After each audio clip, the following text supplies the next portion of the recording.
as I stand here now, I'm reminded of the story about the last president before the disbandment. I'm not entirely sure why, but I'm sure it'll become relevant later on. Well, here we are. Out of time and end of the line. It's the last debate of the 169s.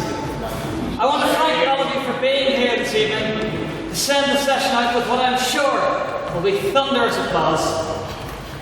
Before we begin, I'd like to take just a few minutes to talk to you, if I may. I know we're running late, but I would certainly. The area which you're presently in at the moment, this is only your HTTP, it should be access now or into the other side of the location, okay? So please transition to this so you're able. Yes, will do, we shall direct them accordingly. So anyway, as hopefully many of you saw, all of the photos taken throughout the second semester were released onto Facebook over the Easter break. The eagle-eyed among you who looked through them may have noticed that in all of the group photographs, apart from looking like a complete idiot, of course, I'm doing some variation of this stance. My hands out. I've been asked a couple of times why I do so. Does it mean come join us or something like that? Well, what I intend for it to mean is, do you see this? The society has changed a lot since I joined in the autumn of 2013. It's had good years, and it's had bad. And for those of us who've been around long enough to see them all, or close to, the consensus is that the 165th session in 2013-2014 was the best of them all. The president that year was a man I've mentioned a great few many times now, Adam Kidd. No one who was a member of the 165th had a bad word to say about him. His presence at the front of the room each week was incomparable, and for a fellow like me who was woefully inept at public speaking, it was what kept me coming back each week. I never really saw the refounder, eternal leader Paul Shannon in action, nor his successor, Andrew Carruthers. So I can't really speak to the authorial intent with regards to what the society is meant to be. But I did see Adam Bradley. Throughout this year, I have always tried to follow his example. What he achieved, what he stood for, who he was. To make something I thought he would be proud of, and to do for all of you what he did for me. I know that despite my best efforts, I still wasn't even half present he was. So when I stood for the photograph each week with my hands like this, I wasn't just asking the viewer, do you see this? I was reminding myself that a great many people were watching this society to see what it would become. And the people who saw, that what people saw might be remembered for years to come. So this needed to be good. So look back on the year, and what do you see? I see 24 ordinary debates and 6 special ones. I see joint debates of 11 societies or institutions, and 9 guest chairs. I see a return to storming, consistently higher turnout, and record-breaking download figures for the recordings. I see strengthened ties to our heritage, with a more faithful society crest, as can be seen in the banner. The rediscovery of the original one, which is of course now being repurposed. Bryson. Seal of the president. The discovery of minutes previously thought to be lost. The creation of a way to keep in contact with our ROI members. The creation of a list of all our debates since the refounding. Our inclusion in the Land and History Wall. Getting the right of return to our ancestral home from McMorty Hall. And most importantly, of course, the return of Shane Resign, a forbidden love story. Looking not to the past but instead the future, I see the massive changes we made to the very fabric of the society. Constitutional amendments, the codified practices for tie-breaking and postal voting, and a new member of the trust. These effects, the effects of these actions, will be felt for years to come. I thought you were saying that for later. Finally, to the present day, or I suppose the day just passed. We sent more teams to more competitions than ever before. We hosted training days for the first ever ever World Schools Debating Championship NIT. We hosted the Irish National Games for the first time. We hosted the final of the Irish National Games for the first time. Please stop it. It was funny at first, now I'm scared. We got the student newspaper with a gown back into print. Got ourselves some lovely little lapel pins. And had our biggest Christmas dinner and end of year formal yet. To say all of this is just to scratch the surface of this year. And so I see a society that is bigger than ever, that is more welcoming than ever, and that is better than ever. And every quality society, no matter how big or how small, how rich or how poor, how old or how young, is only as good as its members. And you should all be immensely proud. But you know what else I see? This was only the beginning. With the end of the 169 and the beginning of the 170th, the society will experience not only a very literal change, but an equally important symbolic one. An end to the beginning of the Sessions 160 and the start of a bold, bright new era, Sessions 170. No more leaders who've been here the whole time, or near enough. No more reliance on the conventional wisdoms of the past, and no more being beholden to the opinions of a long since departed membership. Think bigger, work harder, debate smarter. Your council, your new council, is the best I've ever seen. There's no question, no comparison, no competition. Give them your full support, and as sure as I stand here, you will be repaid tenfold. They will make the events of this year look like mere parlour tricks before a display of real magic. The society will see dark days again. It's inevitable. But next year will not be one of them. And when they do come back, remember what we achieved this year, what we stood for, who we are, and you will ensure that the best is still yet to come. And who knows, perhaps you, the quiet person who always sits at the back, who can barely get a POI out without tripping over their words twice, who doesn't really know anyone, who's standing where I am 5 years from now, I have no doubts that every one of you is capable. That I was afforded the honour of holding this office, and can now stand with and talk to its other great holders as an equal.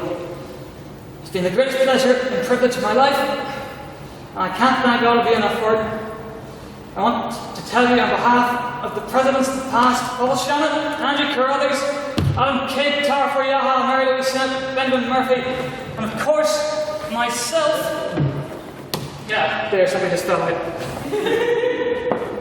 That when we look back on the early days of this place, of what it used to be, you'll really make us immensely proud. Now go and make us prouder. So that's it. All my friends have long since moved on, and I think it's finally time I follow after them. The sacred torch has been passed, and its last fleeting embers have left my hands. The society is no longer yours to inherit. It's just yours. Now it begins. Now it's over.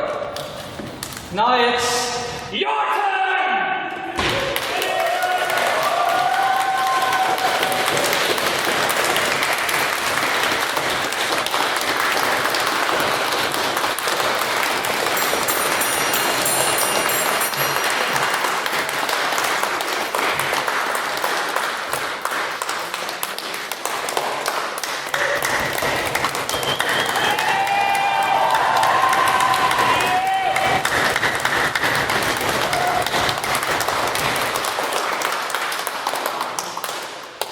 Theatrics, isn't it?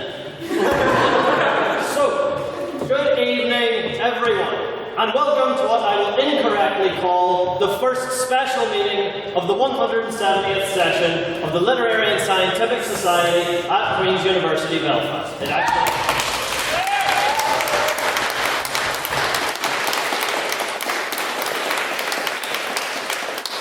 actually isn't at all, so we'll call it that in a minute. So, as per usual, we'll start with some announcements, and since we're at the end of the year and we're very pressed for time, there really aren't any. So since I got my big round of applause, I'll just take this time to, since I got my hefty applause, we should extend congratulations to the rest of the 170th Council. First to our Secretary, Mr. Matthew Bradley. To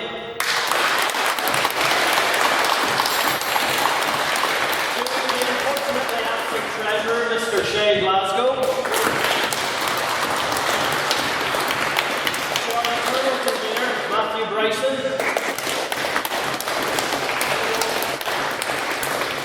Our external convener, Ms. Tara Grace Conlon. Outreach Officer, Ms. Chloe Ferguson.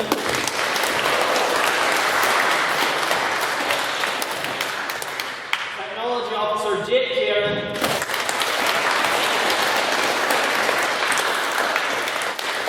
Training Officer, Russell Nairn. Last but not least, Mr. Social Officer, Edmund Doherty.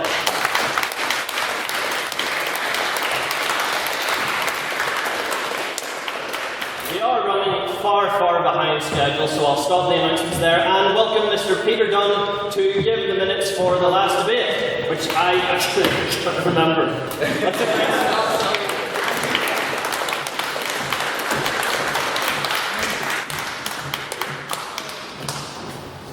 So I'm not exactly sure how anybody meant to follow, but I'll try my best. So for the last time, the minutes. The annual Duffering competition, which was the 23rd ordinary meeting of this, the Literary and Scientific Society, took place on the 22nd of March and was attended by 33 members. The President greeted everybody with that very excitable entrance, which you've all come to love or perhaps loathe throughout the year. The House then allowed the President to indulge himself for 2 minutes. He had a fantastic idea of asking for messages from absent friends of the Smithsonian. So lots of lovely ex-presidents and people had very nice things to say to each other. The President then had another announcement. Council had voted upon the decision that Justice Bernard Tusky would be removed from the Trust due to its, let's say, laid-back approach to work. But to replace him, we have deemed the fantastic Reverend Dr. Paul Bailey. More than suitable for all his enthusiasm and active interest in society, is usually more fulfilled ever so prestigious post. He's also just a top lad. A vote was taken and the decision was accepted overwhelmingly, except for one person. The President also deemed it appropriate. And the President then introduced the motion for the evening. This House believes Antifa are more dangerous than the white nationalist movements, which met with lots of interested oohs around the room. Private member business was then begun with an official message from the Treasury. Mr. John MacDonald muttered some boring things about people in ivory towers, saying that growth in our economy was on time, and he was apparently doing good things. Dr. Craig Miller, obviously feeling himself getting fairly aroused at Mr. MacDonald's comments, supported. Meanwhile, the President of the Labour Society, Mr. Chris Hubbard, did some sassy socialist things in response and claimed that personal debt had been increased. Dr. Craig Miller, I think we can all admit one of the quietest men in our humble society, decided he wanted to know the opinion of the House on the criminal conviction of Mark Meakin for training his dog to perform an anti-salute. Mr. Russell, our connoisseur of humour here at Literific, said yes, the supposed joke was firstly offensive and secondly in no way humorous, but it is not a matter that should have resulted in a criminal conviction. Social Officer Mr. Connolly said that although it may seem ridiculous, laws against hate speech are there for a reason and we should respect them. Right, back to the bit that I have to move. The President then deemed it appropriate to only give one President question, in an obvious attempt to save himself from the humiliation that he's received week upon week from the House. Mr. Jack Patton was thus prized with this unendable task of trying to embarrass the President. But instead, he was very safe. He just asked a question regarding the lack of the Four Seasons of Ripplewood, which was met by a suitably uninteresting answer. A vote on prior opinion was then taken, which read 5 in favour, 9 and 30. The lovely Miss Emma Protoglatis opened the case to the proposition. In starting her speech, she explained the importance of taking into account the context of the broken, divided world that we all live in. Nice, optimistic start to proceedings. The central premise of her argument rested on the way in which Antifa's tactics in achieving their goals, where she argued were measurably worse than the white nationalists. Miss Clara Swale opened the case for the opposition. She began by defining exactly who they meant by white nationalism. Not just the alt-right, but apparently those lovely neo-Nazi bunch too, who were far bigger in number and used worse methods than Antifa, she claimed. It was important too that the House considered the nature of each organisation. Antifa, despite using questionable tactics, at least have a progressive goal, that of anti-fascism. Honorary Life Member Mr. Kieran Gallagher then continued the case of the proposition. Being the Deputy Prime Minister, as we're running on British parliamentary style, proclaimed that he didn't want to be knighted for Dodge for some reason. He argued the premise of the debate was whether that violence against violence could actually solve anything. Surprise, surprise, Mr. Gallagher maintained that it couldn't. Furthering his case, he claimed that we can also not be too sympathetic, because it isn't just the right wing that has the potential to be fascist. The left-wing fascist organisation was clearly evidence. It was a big moment for the President-elect, Mr. Fidel, as this was quite possibly the last time he would give a 7-minute speech. Sad reality. Continuing for the opposition, in question what kind of world or in fact debating society we live in when we were questioning who was worse than the Nazis. And yes, he had no problem with comparing white nationalists to Nazis, arguing that it was essential for aim for the organisation and taking it into consideration. The debate, Antifa, well, albeit questionable means, do support a progressive sentiment, that of anti-fascism, unlike nationalist groups who can do it. Mr. James Beckett was third at the proposition. He questioned what fascism and Antifa were actually fighting in America, one of the most respected and renowned democracies in the world. Thus, Antifa, he stated, wasn't furthering progressive politics in any meaningful manner, attacking university preppers and vowing to burn down cities could, surprisingly enough, in no way, shape or form be construed as being positive, he asserted. And it was this that he rested his case for the proposition. External convener-elect, Ms. Tara Grace Conley, was third of the opposition. She refuted the claims that just because perhaps there has been less violent action that can be directly attributed to the white nationalist movement, that in itself does not make them less dangerous. She argued that white nationalists normalise racist and regressive ideology, from music festivals to stupid camps. Thus, their detrimental effect on society is much greater than any isolated incidents of violence. Honorary Life Member Mr. Matthew Sullivan rounded up the arguments of the proposition in his usual passionate and flamboyant manner. Antifa, he claimed, are a universally violent organisation who detrimentally affect wider society and the progressive movement as a whole. The notion of purely attacking someone just because of their ideology, a notion which Antifa supports, is ultimately damaging and destroys the core message of left-wing progressive politics. In conclusion, he stated Antifa are both dangerous in the immediate effects of their actions and the long-term effects of pushing people to the right. He claimed, and thus vowed people to vote for the proposition. Closing the debate was Mr. J. Kerr, who began his speech by commending all speakers. He's just that kind of guy. He questioned that just because Antifa aren't good at the job, does it really mean that they're more dangerous? Antifa on the ground, he stated, are much less dangerous, while the nationalists that have been associated with several killings. He argued Antifa didn't get the mainstream recognition, while white nationalists do, where there's serious connections with the Republican Party. And thus he pleaded that from both an ideological and cultural standpoint, the House should reject the motion. Questions were then heard from Mr. Jack Patton, Mr. John McDonald, Mr. Chris Hubble, Mr. Alton McSparrow, and for the last time, Mr. Rupert Doherty, Mr. Conor O'Neill. And then a vote was taken on speakerability, which were at 7-4, 10 against and 12 abstentions. Mr. Leibert HM then gave some closing remarks, ramping up, before announcing that the wonderful Honorary Life Member, Mr. Matthew Sullivan, was crowned as this year's winner of that annual different competition. May I take this?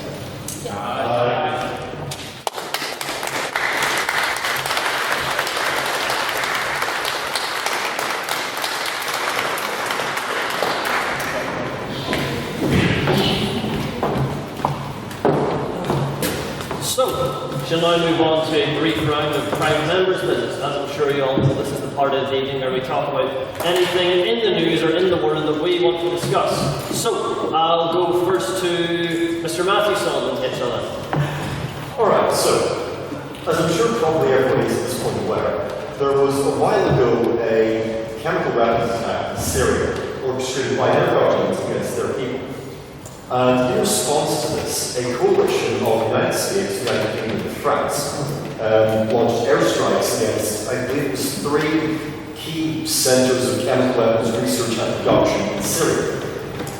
The question then is, Jeremy Corbyn, the leader of the opposition, was rather vocal against this, saying that while it's perfectly fine to carry out this attacks, Theresa May really should have consulted Parliament before engaging in what are essentially acts of war against another country. So, the motion I'd like to propose is that Theresa May should have consulted Parliament before engaging in these airstrikes on Syria. Okay. And if anyone has their thoughts, I'm going to go to Mr. Hickman. I'm going to do a brief point about law, and I promise I won't be long. It's kind of very angry. It is something that's kind of come up through from the kind of years of Tony Blair that military action engagement in other countries generally has authorization from Parliament. It is, however, not a requirement, and I think that we should be discussing this as a political question as to whether or not there was support for it generally, not whether a matter of legislative question, whether or not Parliament specifically supports it. Okay. And next to Mr. MacDonald. America turns around, holding the phone and says, look, something terrible has happened in Syria. We've got evidence that Assad is using chemical weapons against his own people. Let's have horror strikes against military bases there. France says, yeah, let's do it. Theresa May says, no, I've got to go through Parliament to reach everything's okay. No. What Theresa May did in Syria was, by going to Parliament, we would have risked our operation. We would have risked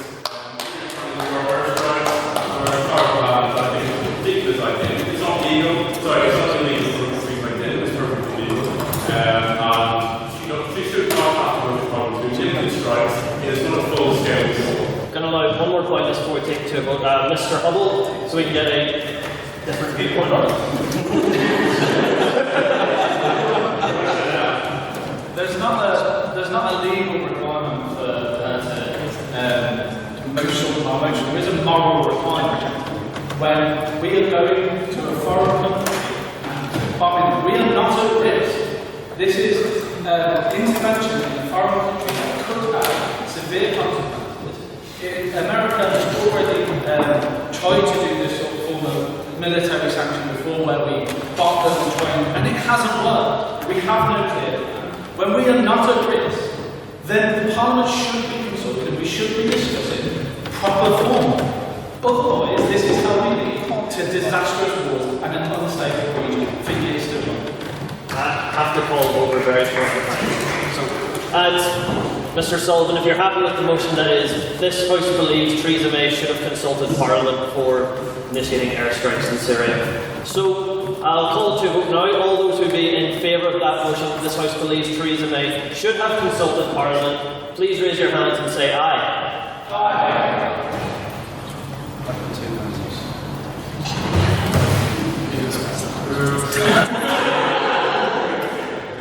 24? It wouldn't be right my last one. 23? 22, you've been heard.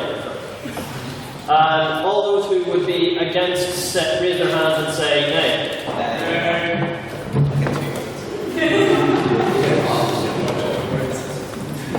Seven. And would any of those abstaining please raise their hands and say nay.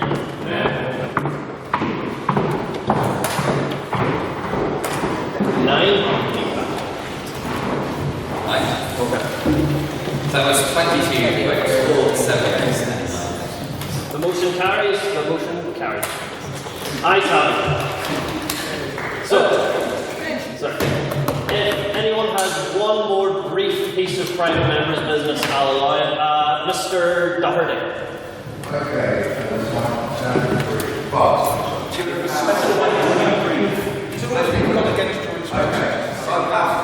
I'll settle that. I have to declare on this motion that the best film of these 3 Parliament 6-month sessions, Black Panther, best song release, You, Man's Not Quite a Big Shack, and the best meme is when it won Mr. Crowley next.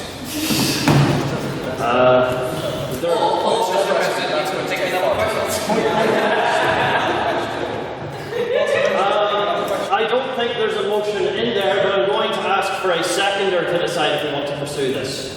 No.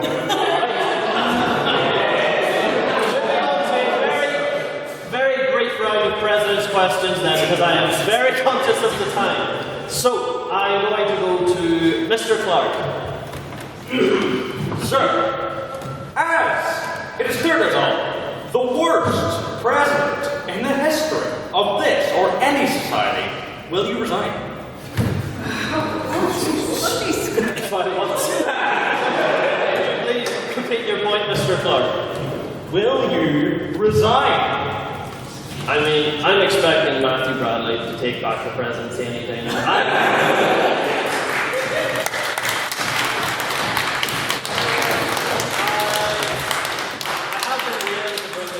I'm ready to admit now, so as you all can know as soon as possible, that I am simply a puppet. Matthew Bradley has had a year-long plan that Bangor Grammar School retains its control of the society, and I am merely one of his pawns. So, one more, Mr. Beckett. As we are moving forward, Mr. President, into a new age, a brighter age, a better age, which Kardashian is most fit to take over after our Queen resigns, as they're currently debating the Commonwealth Assembly? No, but have to. Kind of, but brief, please. Can we please start fighting anybody who mentions the Kardashians?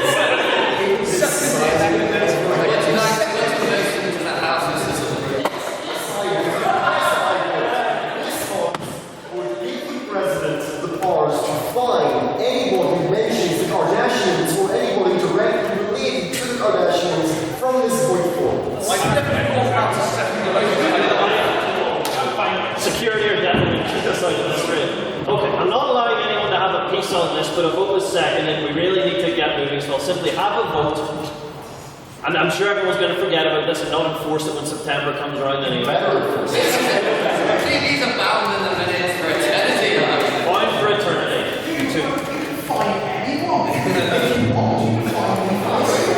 Right, we need to get cracking on here. All those who are in favour of fining someone anytime the Kardashians are mentioned, please raise their hand and say aye. Aye.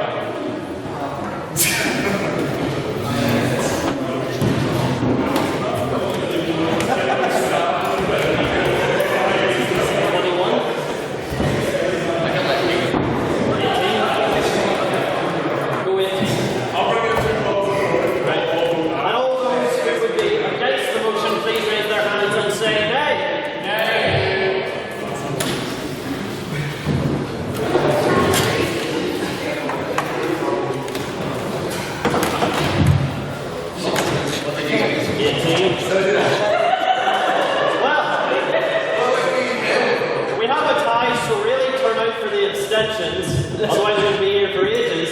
Anyone who has no opinion whatsoever, and feel free to change your vote if you want, please raise your hand and say red. You feel it? Right. I don't know what we do if there's a tie on these things. I say we forget the motion ever happened. Right.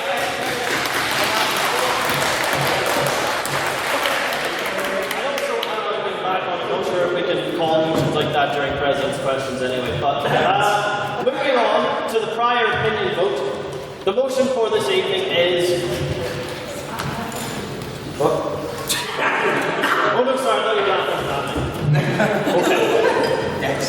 The motion for this evening. I reiterate, this is just a vote on how we feel coming into the debate today, what our opinions are. This is a non-binding vote. So for the motion that is, this House believes that the Republic of Ireland has sold out on NI. All those in favour, please raise their hands and say aye. Aye.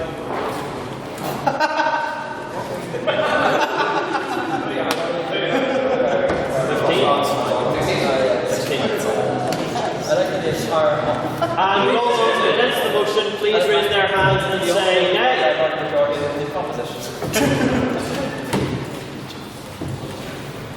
Seven, eight. Yeah. And all those abstaining, please once again raise your hands and say nay.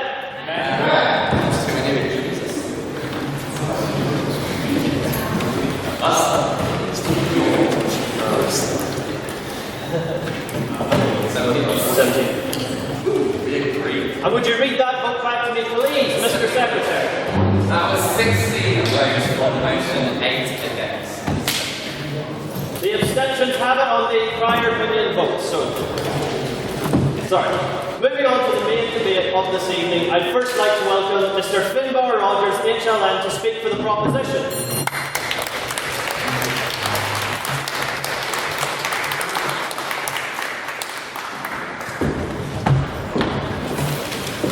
Okay.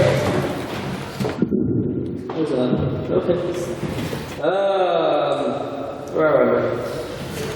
Ladies, gentlemen, and alliance voters. There was an article in a recent edition of the Irish Times which commented that the main tenets of the Constitution of the Republic of Ireland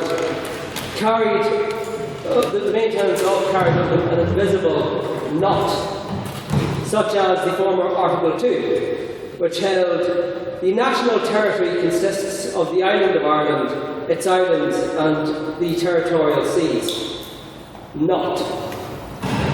The sovereign commitment to that same principle, as far as there, has been little more than the sort of wrap the green flag round me boys type of nationalism, which is generally on display outside the Hatfield on a Friday night and inside Penny Cellars on a Saturday. Sovereign leaders of the last century, with a genuine commitment to Northern Ireland, or the North, as it was actually called at one point, can all be counted on one hand. And so it's necessary for me here to lay a few bricks of historical groundwork. Russell will then concentrate on the social-political wainscoting, and I believe Craig will hang a few drapes and just make the kettle on, put the kettle on after the motion. So, thinking of 1922 and where this whole thing started.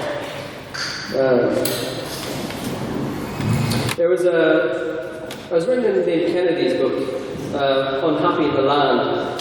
He wrote that not only was partition not likely before 1922, but it was also, not only was it not inevitable, it was also not likely at all. Just as today, from the Gap of the North to the Linden Library, and all that they represent, the 6 counties that we're talking about were an inextricable part of the country. And the grand scope of Irish history. Demonstrated in some way by when partition was established, border communities such as Newry, Derry and Tyrone, which had been some of the most active parts of the War of Independence, refused to recognise the new state and pledged allegiance to Dáil Éireann, which funded schools in those areas for a while until the Craig Company ran out of money, and then they were in a large part made status. During the War of Independence, the Republican leaders, all sovereign-based, had decided to focus on independence and the obtainment of a republic, and therefore had just not really thought about the North, but largely demonstrated by Eamon de Valera's opinion on unionists, which from one day to day would even range from, they're just being silly, they don't really mind independence, to, well, if they feel that's only about it, they can just go home. So that has largely been how the North has been fought over, and nationalists in that little corner have largely been ignored. And then, at the same time, as partition, the South was largely embroiled in a bitter civil war, which it was referred to in some parts of Munster primarily as the Troubles. And so when the Troubles started here, they were sorry? Yeah, sure. I'm well aware of the history of the Republican state or the Free State, but can we get into the crux of this matter here? Not once have we mentioned the formation of the Republic of Ireland state or the state of Northern Ireland relations. I just mentioned it there, actually. Or how we're getting into how they have actually sold. I get the point. I just mentioned it, but I just mentioned the formation of the state there. And pay attention.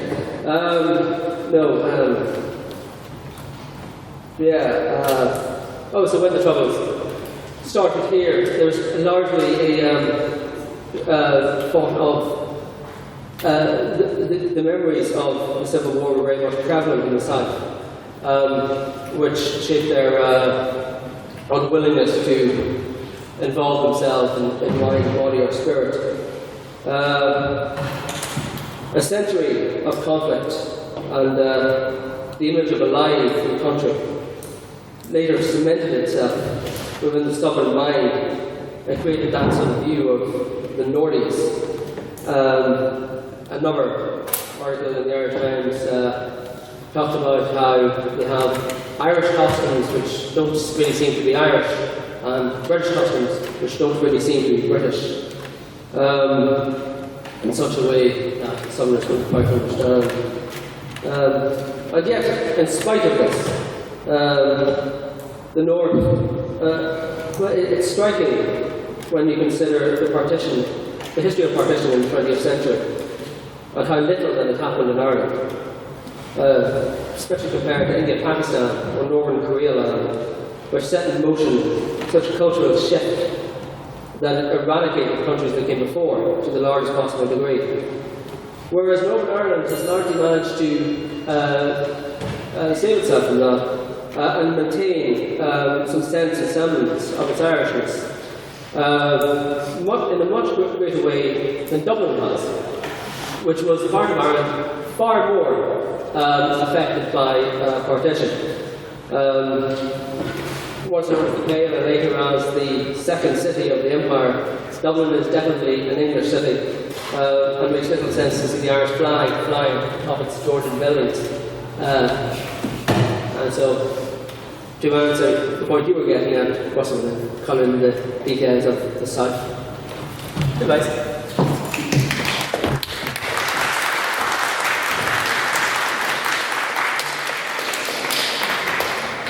I'd like to thank Mr. Rogers for his speech, and call up Mr. Killian Thornton to speak first for the opposition.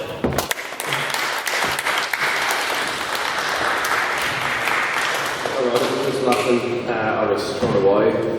Thank you, Mr. President, and a very good evening. It's a great pleasure to open the argument tonight for the opposition, and to make the argument that the Republic of Ireland has not sold out on the North. I'll make a number of points that my colleagues will continue to elaborate on. I will discuss the modern relationship, and not just give a brief history of the Republican state. And I will also explain how the relationship between those two states have developed. Let me make one thing absolutely clear. We are not admitting that the relationships and the attitudes towards the north of Ireland is ideal from the Republic. Nor could it be the best that they can be. But to say that the Republic has sold out on the north is an outrageous statement. It may come to surprise you that I'm an Irishman. I am an Irishman living in the part of this great and beautiful island. And it is my strong belief that the Republic has not sold out on the north. It is very important that we, as the opposition, clarify that this is about the relationship of the two states and not the relationship of its people. Building on this, we are talking in the context of the formation of the nation state. The Free State of Ireland in 1922 through the partition of Ireland, of this island. Throughout the years we have seen continuous involvement of the Irish government within the affairs of the North. It started with the Sunningdale Agreement in 1973, with the involvement of the Irish government in cooperation with the pro-agreement parties and the British government to establish a devolved government. But to establish also the Cross-Border Council of Ireland as an all-Ireland law legislative authority with jurisdiction, initially covering Northern Ireland and Southern Ireland. Can the seriousness of the Sunningdale Agreement and the Councils of Ireland which it established be measured by their resounding success? Absolutely not, but I'm going on to what the Sunningdale eventually led on to, which is the Good Friday Agreement. After Sunningdale we had the Anglo-Irish Agreement, an agreement between the United Kingdom and the Republic to help end the troubles within the North. Then we move into Belfast, the Good Friday Agreement. Seamus Mallon once famously described it. The Good Friday Agreement is Sunningdale for slow learners. Last week on Tuesday, I had the great pleasure of attending the 20-year celebration of the Good Friday Agreement right here in Queen's. We don't have to look no further than to the Good Friday Agreement, a pioneering piece of legislation which transformed the political landscape in the North, enabling peace on this island, which could not have been brought about without the support and backing of the United Kingdom, of the United States, but most importantly for this debate, the Republic of Ireland government. I feel that the point you're making here is that any interaction that Irish politicians make with the North is in direct attempt to keep it as far away as possible because they're scared of it, they're a wee bit mad. Absolutely not. Absolutely not. I think the continuous involvement within the Republic shows their commitment to this part of the island, and I'll continue on for a recent example. If the proposition is to make the argument that the Republic of Ireland has sold out of Northern Ireland, we simply have to look at the Irish state and the continuing work that they are putting into the Good Friday Agreement, unlike some of the parties in the North. And indeed, the peace process and the continuing peace process that they are supporting. Last week, speaking at the event, when Taoiseach and Minister for Foreign Affairs, Simon Coveney, expressed that it is the #1 political priority for the Irish government to re-establish the institutions within the North. This clearly shows the commitment and the continued support of the Good Friday Agreement, and as a co-guarantor.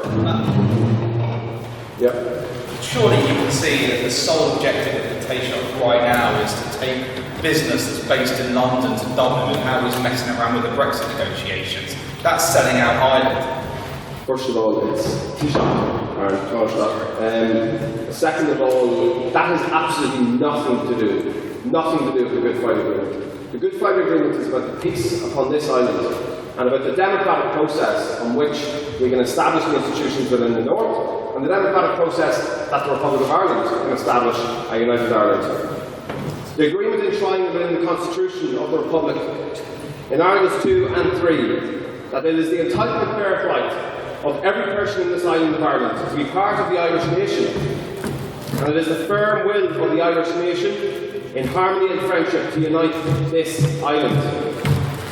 It also set up the intergovernmental bodies to ensure that the Government of Ireland can continue its key role within the affairs of the North of Ireland and establish an ever-working relationship. Even today we see the commitment of the Irish Government and Brexit negotiations, its commitment of not establishing a hard border on this island and campaigning on behalf of all the interests of the people of this island, not just the residents of the Republic. And Taoiseach Leo Varadkar has said under no circumstances will there be a return to a hard border on this island. very much more than what Arlene Foster or Sinn Féin is establishing. If we are to move away from political agreements, we can seek greater cooperation from the Irish state in an all-Ireland manner. We look at Fónas na Gaeilge, the promotion of Irish language across the island. We look at Intertrade Ireland, promoting enterprise across the island. Now, I may be born in the north of Ireland, yet I'm an Irish national. I'm born in Northern Ireland, and yet I hold an Irish passport. I'm born in the United Kingdom, but yet I'm learning to speak Irish. We have a complex and complicated relationship between the two states. It's a delicate task. But we must leave this behind into a new Ireland and a new politics. Let me stress, the Republic of Ireland has not sold out on the North. Thank you.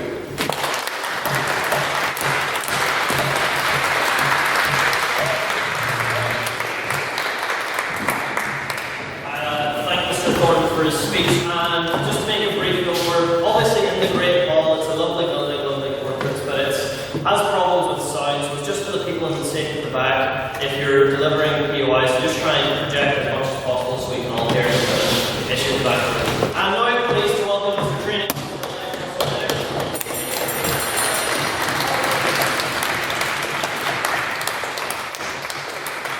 Right, so I'm from the south. What even is Northern Ireland? As far as the average citizen in the south is concerned, it's just sort of there, isn't it? Some of you may be deluded into thinking that your average Free Stater likes it. Some may even be deluded into thinking that your average Free Stater hates the North. The sad truth of the matter is that the average Free Stater doesn't even spare a thought for the North. It may be above them on the map, but it is beneath their notice in life. Over the course of this speech, I'm going to focus on how the Republic of Ireland has sold out Northern Ireland from a cultural perspective. I'm going to do this by looking at how it has sold out Northern Ireland in regards to political culture, how it's sold out Northern Ireland in regards to individual culture, and I'm going to talk a little bit about why this is the particular case. First, as a minor point of rebuttal, we know that Trimble recently mentioned at last week's anniversary of the Good Friday Agreement. He was talking about the fact that the Anglo-Irish Agreement failed because it didn't work with people who were directly affected by it. The reason the Good Friday Agreement was so successful, according to him, was because that it was brought up from within by civil society within Northern Ireland. So, the vast majority of the South's political culture is terrified of the North. Its politics are scary and divisive, whilst we just get to sort of bugger about them if we like Dev or Collins more. It occasionally gets paid lip service, but the overarching political culture of the South does not want to think about the North and its problems. I mean, let's take a rundown of the main political parties within the South. Fine Gael is functionally a unionist party that wants a united Ireland as much as the THB. Fianna Fáil is basically the same, but occasionally likes to pay lip service to the idea. Point of innovation. Go for it. Fianna Fáil, the slogan is the Republican Party. The party of England and the anti-treaty party. The party. I take your point. I take your point. So no, the party that is one of the most party that is the longest in government. I take your point, sir. And that is why I'm speaking about the lip service again. I'm going to speak about their lip service a bit more. Sinn Féin are probably the most keen on the idea, but to be fair, their political philosophy down south boils to look at what the government is doing and say we're going to do the opposite so we can appeal to the young contrarians. And so much like all of their policies, they're not going to really be functionally implementable once they reach government, if they reach government. Labour... that's a good joke. And people before profit just give me stomach ulcers. So, the average politician, when they even think about you at all, thinks that you are too expensive, too politically divided, and a wee bit too scary to concern themselves with you. Some of them like to pretend that ideas like United Ireland are wanted by them, but in reality it is the number one item on their agenda to maintain the status quo. They want to pay enough lip service to the North to satisfy the mildly nationalistic sentiment of their constituents. No, thank you. and then shut up so they don't have to actually act upon any of their notions. But what about these constituents themselves? How was the average citizen of the Republic of Ireland sold out north? It's simple. As I hinted at, they aren't in love with it, they don't even hate it. They simply do not give a half of a buttered crumb about Northern Ireland. Right? No, thank you. The average Southerner thinks you lot are mad. I mean, any of you who've been away to IVs or been to the Irish Times final have seen this in action. The second issues of Northern Irish politics come up, you can see their skin turn pale and the terror rise within their eyes as they glance longingly towards the door, wondering if they can escape before the Northerns catch them. They just don't know anything about it and they don't want to know. I mean, I take a greater interest than most of them, but I don't have the arrogance to claim to be an expert. And even amongst them, they consider me a wee bit mad for having interest. They lump me in the shinners of all people. It's horrible. Go for it. You're talking about they don't care, and the political parties don't care, yet Fianna Fáil have made their intentions clear that they will be running the 2019 local government elections up here. So how can you turn around and claim that the parties only melting, when yet the parties are looking to come up here, especially Fianna Fáil, the Republican Party, which wants to unite Ireland? I'll believe it when I see it. All I'm seeing from them is lip service, lip service, lip service in these instances. The consistent term I hear amongst my fellow Southerners whenever I talk about these issues is the words, "we don't want them." The entire political culture within the South regarding the North is one of desired ignorance and separation. Most people are more than happy for the North to remain the place where crazy Uncle Davy lives, or the place where Mum goes every few months to do her shopping. And at the current rate of prices increasing, it soon won't even be that. So, why is this? As far as I'm concerned, the Republic has definitively sold out Northern Ireland. But why? To most people, the border is more than just a metaphysical divide on a map. It is a social, cultural, and economic divide. It is where we end and the slightly insane reflection of ourselves begins. And of course, as we all know, this mental divide occasionally takes physical form in the fact that Hurricane Ophelia was seemingly stopped by the Irish border, illustrated many times in various maps. That is, of course, a minor joke, but it illustrates the psychological divide we see within our society. The Republic has sold out Northern Ireland because it has drifted over time and considers itself to be somehow fundamentally different from Northern Ireland. The border is an invisible ocean that cuts us off and makes us perceive ourselves to be intangibly separate. This is going to remain the case until there is either a radical shift in Southern politics or Northern politics become 100 times less scary, divisive, and slightly confusing. And unfortunately, I don't want this to be the case, but considering that the South seems fully committed to perpetuating the current cycle of neoliberal table tennis between Fianna Fáil and Fine Gael, and the North is, well, the North, this isn't going to change anytime soon. The political culture has every interest in maintaining the status quo. The individual culture doesn't even know which direction North is. The Republic of Ireland has undoubtedly sold out Northern Ireland. Thank you very much.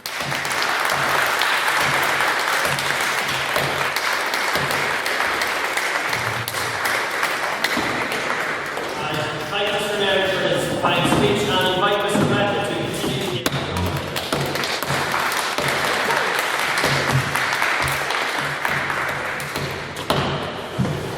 Good evening. Good evening. I hope everyone can hear me all right. I must confess before we begin, you'll find me a little bit dishevelled compared to the other debaters tonight. Because I didn't think that we were debating anything. It seems so odd to me that we'd even have this conversation. And I think part of the reason for that is that I spent a long time living in England, and we certainly don't care about the North.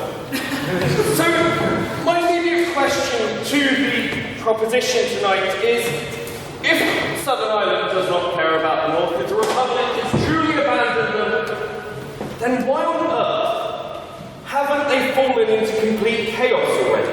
Because the British aren't doing it. No. The truth is, we view the North as merely a political tool.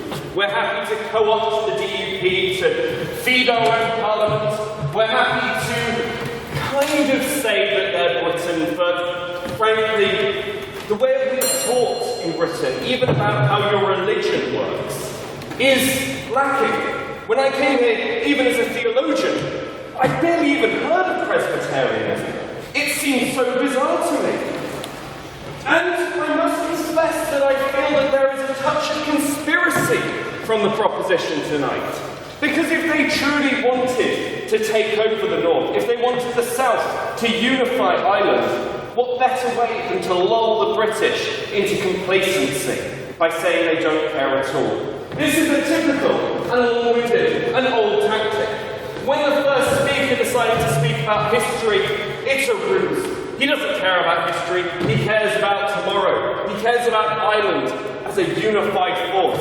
I truly believe this. On that point, sir, we care far too much about history demonstrated by the Good Friday Agreement negotiations. Jonathan Pyle said that on a good day, the most productive day, they would get up to about 1900.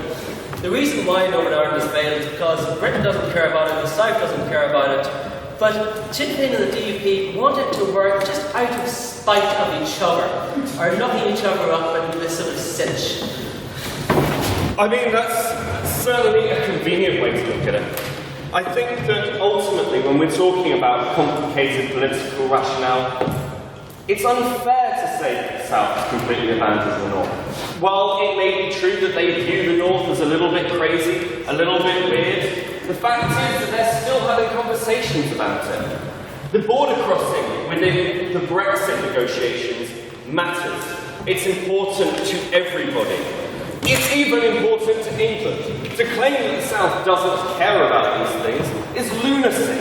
It's one of the linchpins when we're talking about the debate of leaving the EU. I think we can quite frankly say the reason the Republic cares about the border is because they don't want a war zone just across from it. If they back down, if they allow a hard border, what we will see here is a reignition of the year-long conflict that we saw for the end of the last century. If the Republic does not support that, it's nothing different to the attitude thing. So, I mean, this is an interesting one. If the South truly didn't care about the North, why would there be the level of conflict we've seen? If Ireland didn't care about how Northern Ireland was ruled, it didn't care about British intervention in certain ways, then why even have the arguments at all? The South has made it clear that it's quite happy within the European Union, and yet these debates rage on. And when Europe turns around and offers the North, for example, the right to leave the United Kingdom and fully join with Europe, these debates don't simply get a meh. No one abstains. People have opinions, both in the South and again, even in England. Oh man, one second. You must be aware of the ongoing political culture in the South. The average citizen of the South does not care. The ultimate line, as I said in my speech regarding these conversations, is we don't want them anyway. That's the overarching line. I mean, I simply don't believe you.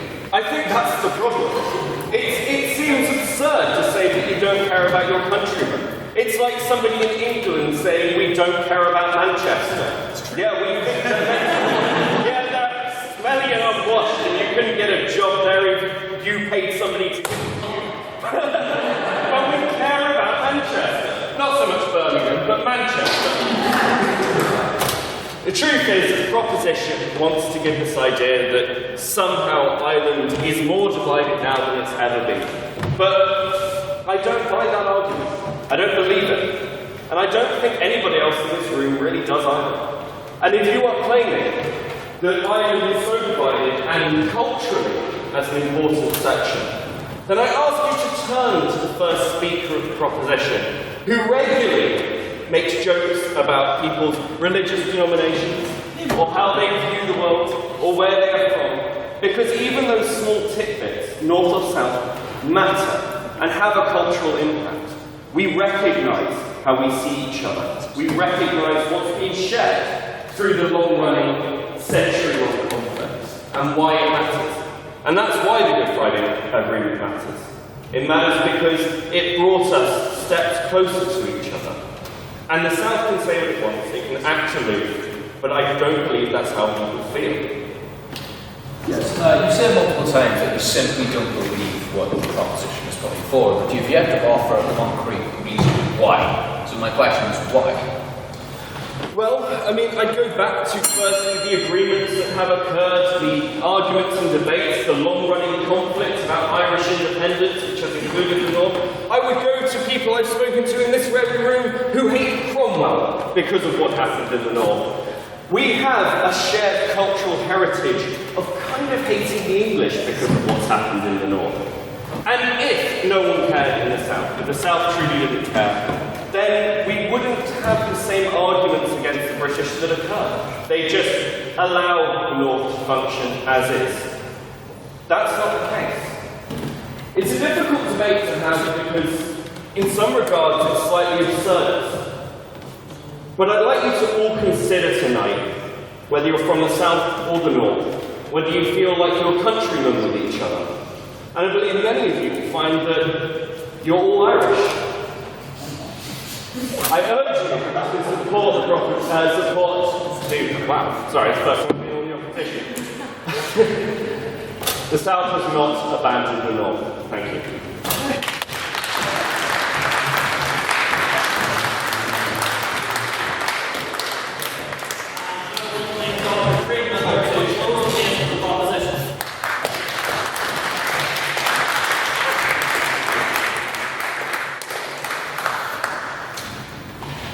Give me a minute.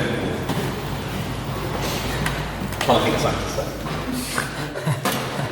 Alright, so a couple of points of rebuttal to first on. I'd like to say Fianna Fáil, as much of a Republican party as North Korea would say they're democratic, or I'm a lefty, or I love the EU. It's just not true. The fact is, and this brings us on very nicely to what we're trying to elaborate here, it's not about if the Irish have deserted Northern Ireland, it's about why. That's the bigger point of this argument. Why has the Irish basically abandoned Northern Ireland? And the real answer is, who would want them? They cost 12 billion quid a year. That's more than we actually give to the EU. They cost us more than what we've just voted to leave, at a rate of 52% of the entire country. That's the reason why they don't want them. They're too expensive, they cause too much trouble, they're too noisy, and they're just too damn difficult. That's the reason why. Regardless of what has actually happened, they will not take you because they don't want you. On that note. So look, now let's just talk about some of the evidence about how they're going about rejecting Northern Ireland. And I think it's really important that we start now and then go backwards, because I don't know what happened in 1922 because I wasn't alive. And in reality, what's going on right now with Brexit sort of sums up in my head what I've been reading since I came over here 5 years ago. And that is, all the Irish really care about is how much money they can make out of a Brexit deal. Having the trouble, causing the trouble that they're causing right now, sit down, having the negotiation regarding the border that they're having stands them the best chance of winning the most amount of banking industry from London, because the only other place that bankers that are based in London will live in Europe is Dublin. And they know that. So that's the reason why they're perfectly willing to sell out the North during a Brexit negotiation. And that's the reason why they're perfectly willing to risk a civil war in Northern Ireland, because they just want to nab British banking. Speak to bankers that work in central London right now and turn around and go, do you want to live in Frankfurt, Paris or Dublin? They'll tell you one city. No, Dublin. And that is what the trouble right now about Brexit is about. And they are holding out for the best possible deal that they can get, whilst they build enough buildings, enough flats, and enough business and enough building departments so that they can house the banking industry that we've got right now in London. That to me is selling out Northern Ireland. And that is the history of the North to Ireland. let's just go back to 1922 for a minute. Who on earth would accept that deal? If somebody turned around to you and said, I know that you think this is your house, but what we're going to do is you're going to have a vote on all the family members in your house, and whoever basically wants to stay in your house can stay in your house, and whoever doesn't want to stay in your house doesn't have to stay in your house. And then we'll take what we want and you can keep what you want. And that's like, no, everybody is going to go, that's utter nonsense. On that point, go on, Sullivan. I is under honest, because that's really not comparable, even remotely. A country is what? I'm trying to explain in the most ridiculous terms how ridiculous taking that deal was. It was utter foolish. Do you really think, at that time, I know we're going to have a county by county referendum, and the Brits can keep what they want, and Ireland can get what votes to become part of Ireland. No. Just accepting that deal is selling out Northern Ireland. They started off by selling out Northern Ireland. No, and all they have done since that point is sell out Northern Ireland. And that is basically the history of what's been going on now. Yeah, go on. To come and to say that you didn't know anything about 1922. I could talk all day about that, but he did not sell it. It was a joke I made when I don't know anything about 1922. It's not a joke. It's No, I know about 1922. I've read about it. The point of the matter is right now, is we're stuck in this situation whereby we are having a debate that people in this room, on this side of the house, genuinely believe that Ireland has sold out Northern Ireland. Russell spoke very eloquently, and so did Finn, about the attitude that some of the Irish people have. I don't know the statistics, because we haven't actually taken an entire picture of all the Irish people going, what do you think of Northern Ireland? But from the evidence that we've got, we know full well that when we get described as Northies, or the troublemakers, we know full well that the way that they perceive us is not in a warm, kind, friendly manner. That is not the sort of attitude that you have from a group of people that have not sold you out.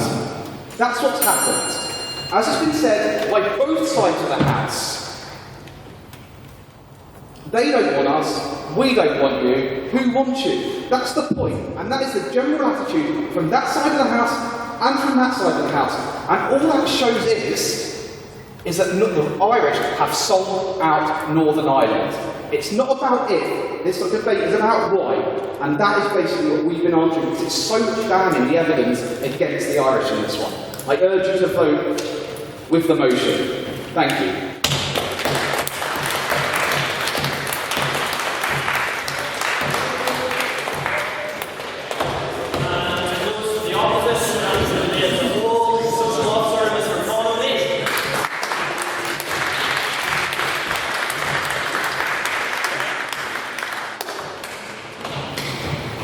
Thank you, Mr. President-elect. Okay, so to begin, I would like to really start as with I'll first tackle the proposition's main points, which I personally believe were pretty uninformed at best. People who claim to know nothing then went on to lecture us on their own opinions and outcomes of certain acts that happened throughout the last 100 years of the society. So to start off, we got to start with context of 1922 from the first speaker, but we never really understood or we never got any real description. We got context of what happened, but we didn't get why, and that is obviously key to any political or historical debate. With regard to the second speaker, he believed, as he started, this is a deal for the people of the South, not the government, and that is key. But I don't agree with that at all. You said yourself that this was a cultural thing. But we say that this is a government thing. We're saying, how is the Republic of Ireland government sold out the North? And so I understand, just like any government cannot control the minds of their people. So we cannot then say the Republic of Ireland is sold out on the North because the people of the South have forgotten about the North. They are not the same thing. Yes, sir. But does not the mind of the people control the mind of government? To a certain extent. I mean, I would like to believe that, genuinely, but I actually don't think that's the case.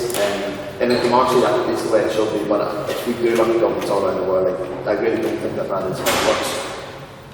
Moving on then to his second point, he said about the opposition party Sinn Féin, and all they do is oppose what the government says and stuff, and yeah, that's kind of the point of the opposition parties. So, I mean, I don't see why we're banning Sinn Féin or people before profit or anyone. That's kind of the point of having a relevant opposition. No, you're okay, thanks.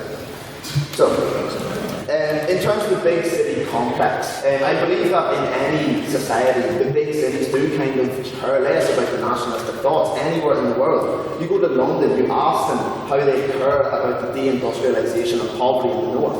You go to Dublin and you can see the exact same thing. These are just big cities all over the world, and so I don't think we can look at people on the Irish circuit who debated from Dublin, which I agree with are sellouts, but we can't look at these people and say that they represent the whole country, because they don't. On that point, sir. No, you're fine. Yes, okay, so in many ways we are different. There's absolutely no doubt about that. I'm from the north, I'm a staunch nationalist Irishman. However, I agree that I am different from the people in the south. I've been raised under a different education system, different governments. However, you still haven't told me why the south was sold out of the north. If we move on into the closing bit, Craig.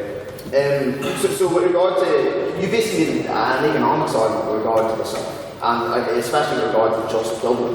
And so, with respect to the sort of conspiracy theories about house market, which may or may not be valid, it's completely dodging the real question around nationalism, around security fears over the border, and this whole talk of houses going up in Dublin to afford mansions and stuff, I think is a very niche, if not inaccurate point.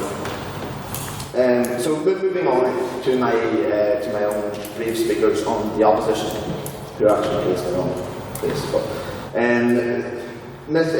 Thornton gave assurances through law, gave empirical evidence through law and steadfast commitment that the South has always engaged in the North since the partition in 1922. We have shown the House that the South, the Southern Government and the Foreign Parliament in Dublin has continually worked with the North and the British Government to create peace in the North. Yes. Well, we talked about some empirical evidence since the beginning of the period from 1922 and partition until then, North America became a problem. There was not much in the way of intervention at all, considering we had what was basically a unionist oligarchy in control in the gerrymandered borders. The South had very little to say in that regard. Now they're in fact the British. Yes, if you will let me, I'm going to brush on that a wee bit later, but the only thing I would say about that is the South was an extremely poor and politically minute country, whereas it doesn't really the kind of power that it does today, as we've seen throughout the Brexit negotiations. With regard to, yes, the first speaker mentioned the Sunningdale Agreement and the lack of it, or the Good Friday Agreement. And I think this is what this debate fundamentally boils down to.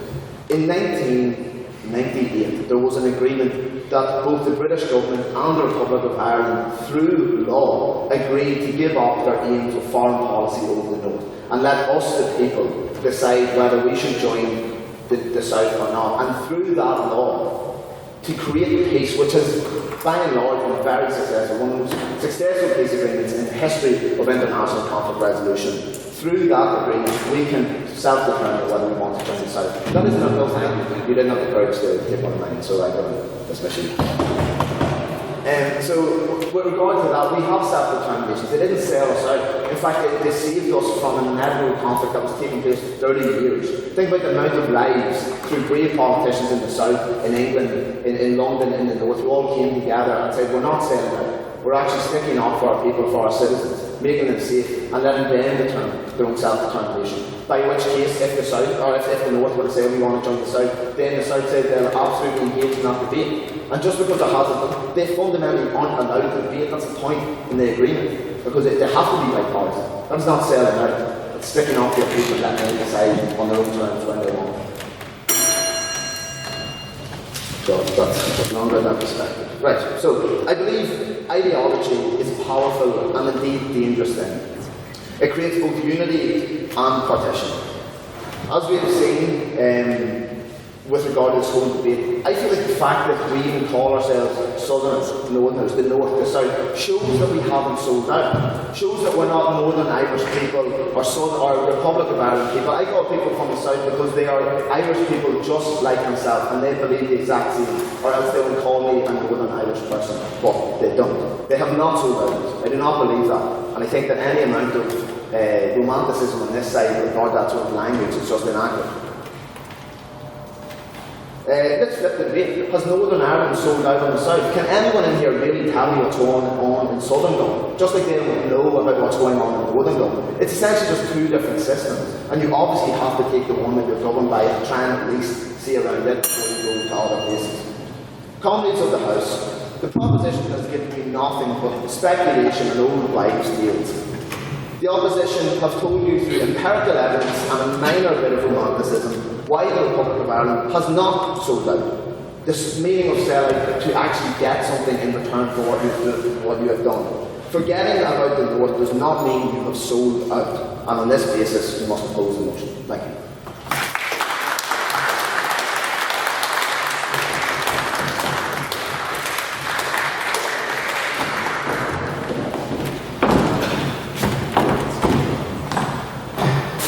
I thank Mr. O'Neill for his fine speech, and if we can have one more round of applause for all of our speakers again.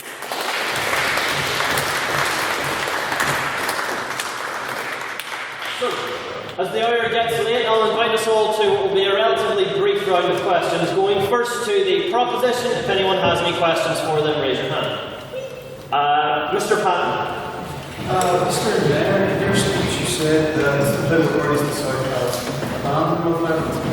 Yet, if memory serves, Fine Gael, they're both the same, who cares, are currently in talks with the SDLP to merge.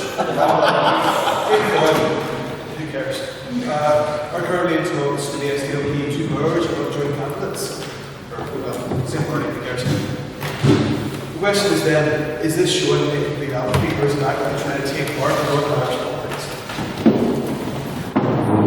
The opinions expressed by Russell Mayer during this speech do not necessarily reflect the opinions of Russell Mayer. As we saw with Killian when he raised the ROI regarding this particular issue, I very much second his thoughts. I'll believe it when I see it. I'll believe this sort of behaviour when I see it because it is, all of their expressions have up until now been in service. So to see whether or not they will engage beyond their usual service, I shall be very happy. And anyone from the opposition to respond? Mr. Ford. As Secretary of the Executive I can't comment on the matter because of the laws of the matter. It's complete speculation. But what I will say is, I raised the fall issue of getting put up to the north as a symbol of Irish governments making a mark in Northern Ireland. As much as it pains me, all we have to do is look at Sinn Féin and the rise of Sinn Féin.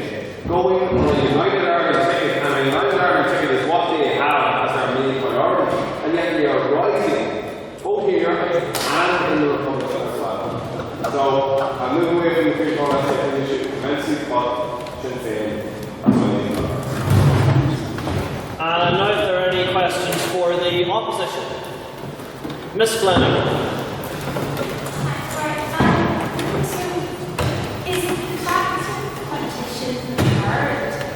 Does not show that the South sold out the North. The fact that they got their independence at the expense of Northern Ireland. And Mr. O'Neill's response. It is difficult. Again, it's hard to get over yesterday What some of the people really about is the name between Lord and Gone, which is basically during the First World War, Protestant units in the North accumulated an immense amount of evidence from Britain and completely get a problem of evidence in the North without a problem. The idea was that all our folks said that we should be in any country, and the politicians in the North effectively mandated the House and the Parliament to each country to carry out the North. And so the politicians had to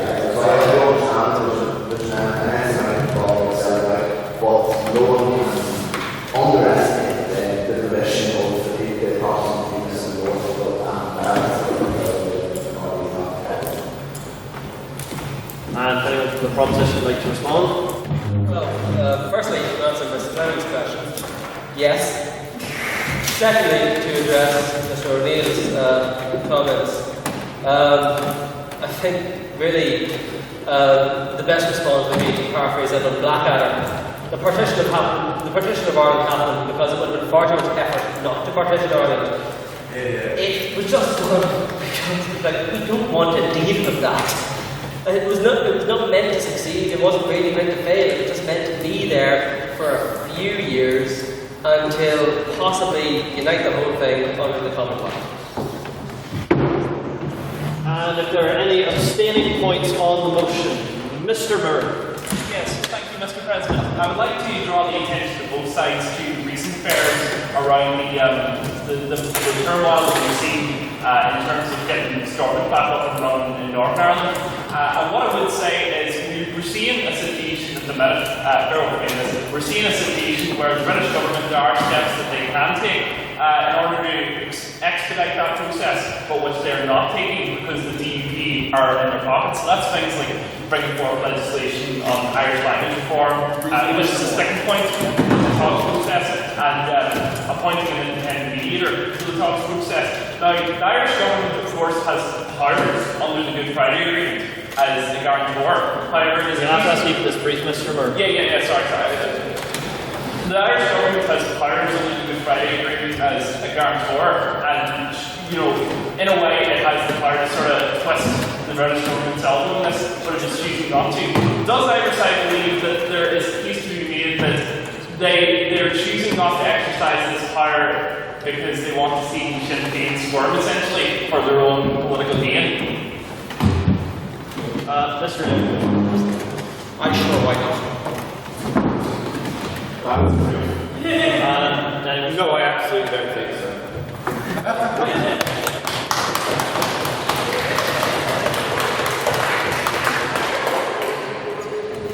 We're flying, sure. If there are any more questions for the proposition, Mr. Sullivan, HLM. So, given that your point is obviously the South has not done enough, therefore they have sold the ground, what do you believe that the Southern government should have done or could not be doing to not have sold out and be selling out the North?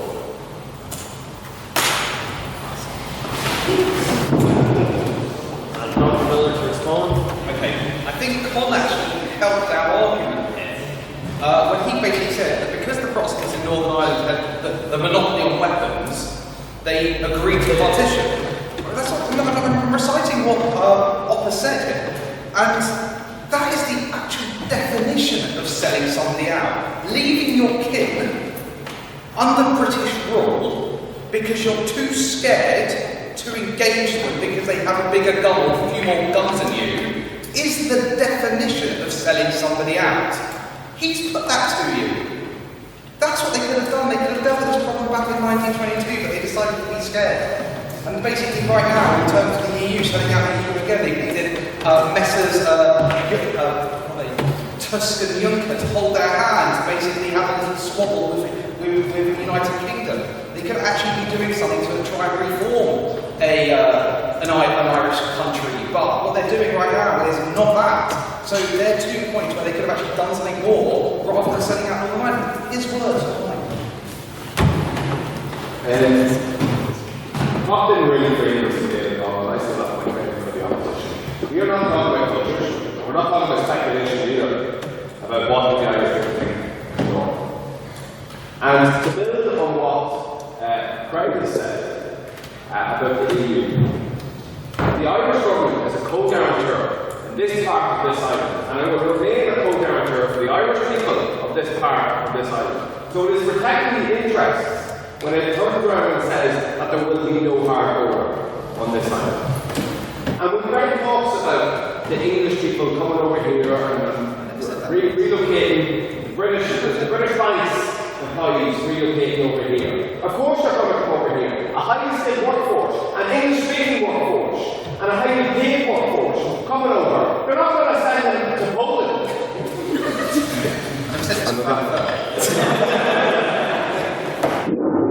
Just realizing this was turned on the whole time.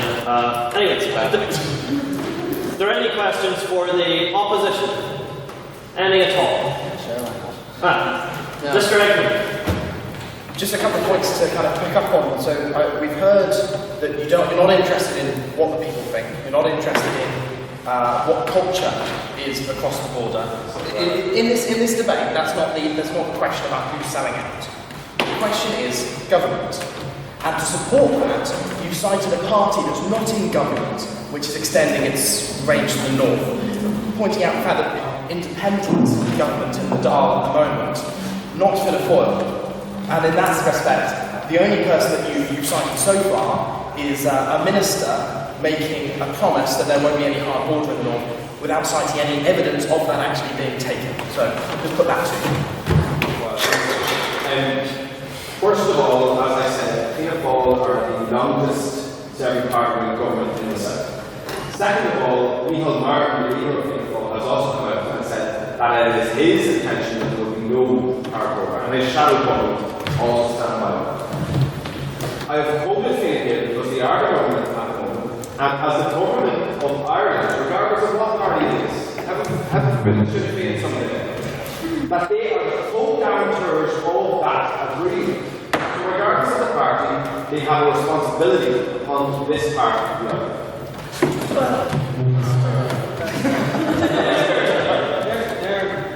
Mr. Pick would make fair points. What God's name is this? The South has done really nothing substantial or meaningful to the North. On the point of the alleged merger between Fianna Fáil and the SDLP, if Fianna Fáil were at all serious about engaging in politics in the North, why exalt they merged with the SDLP?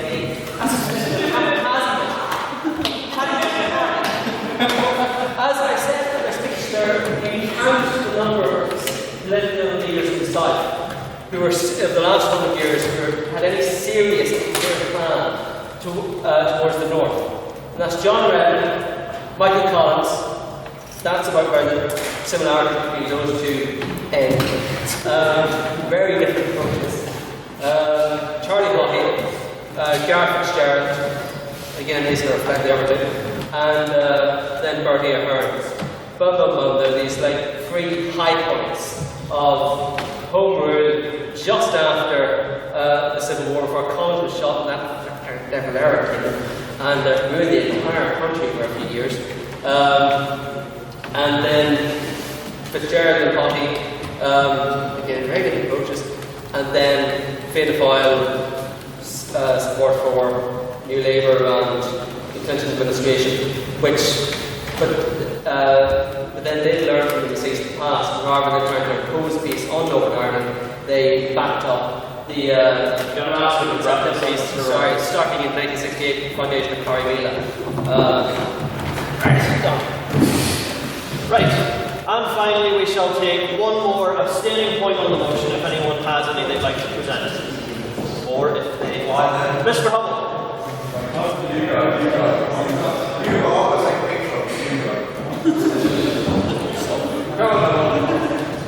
Right.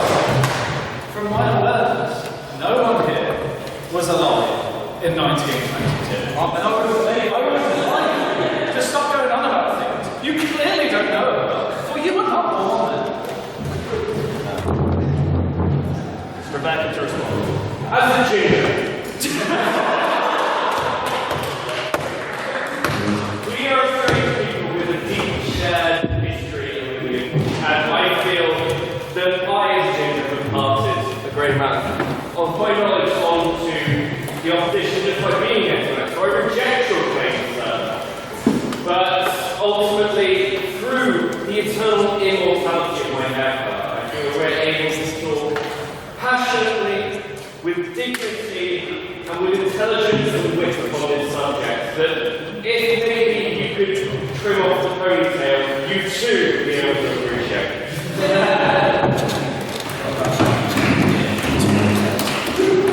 So, I feel as though Mr. Hubble may have been putting upon our big toes with his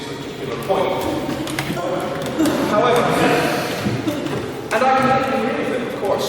I personally subscribe to the worldview that you are all robots and that the world does not exist. And in fact, I am the single only sentient conscious human being put here for the sake of a cruel social experiment by some invisible alien race.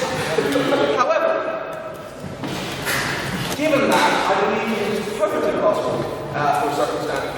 However, for the sake of argument, I am playing into the debate in order to play into the whims of my alien overlords and to make sure that they do not hurt me with the nasty, zappy ways as they do in my dreams every night.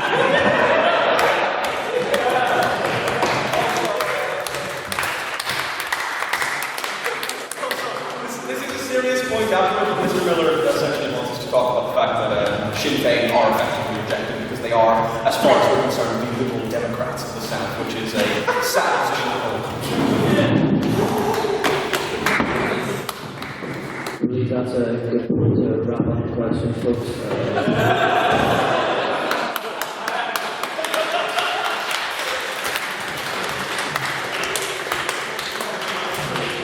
And it's at that point of the evening where we're going to call to a vote. Now, I'll remind you all again, this is our binding vote, which is on speaker ability. Not which side we feel most convinced by, or what our personal opinions are, but the side on which we believe that the speakers spoke the best. So, I'll first call that anyone who believes that the proposition spoke best to raise their hand now and say aye. Aye. Just remember, you can only vote if you are a member, unless we're changing. I forgot that bit. Yes. Get your membership cards out if you have them, or if I trust you as a human. Well, in that case, we're having a card.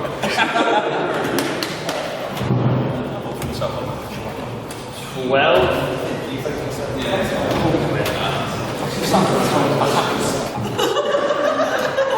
Mr. President, can I point out what Mr. Sullivan's got in his hand? I can't see that. It's a happy I'll stop that. What have you got? 13? 14. And all those who believe that the opposition spoke best this evening, please raise your hands and say nay.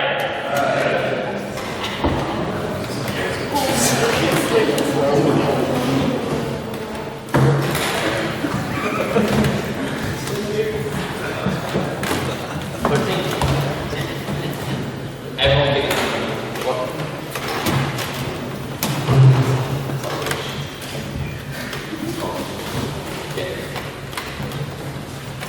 And all those who believe that both sides spoke equally well or equally terribly, or wish to have absolutely no opinion, please raise your hands and give some sort of expression of not caring. There we go.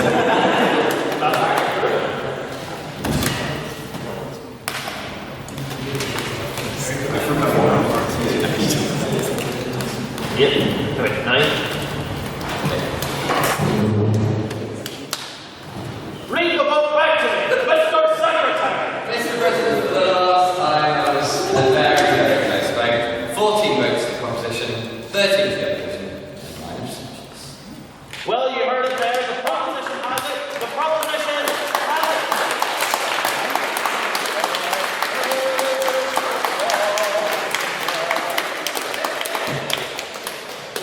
And before I adjourn the meeting, may we give a special round of applause to our Secretary, Mr. Peter Dunn, who has read the minutes dutifully all year, given them, taken them, and is now here doing his secretarial duties for the final time.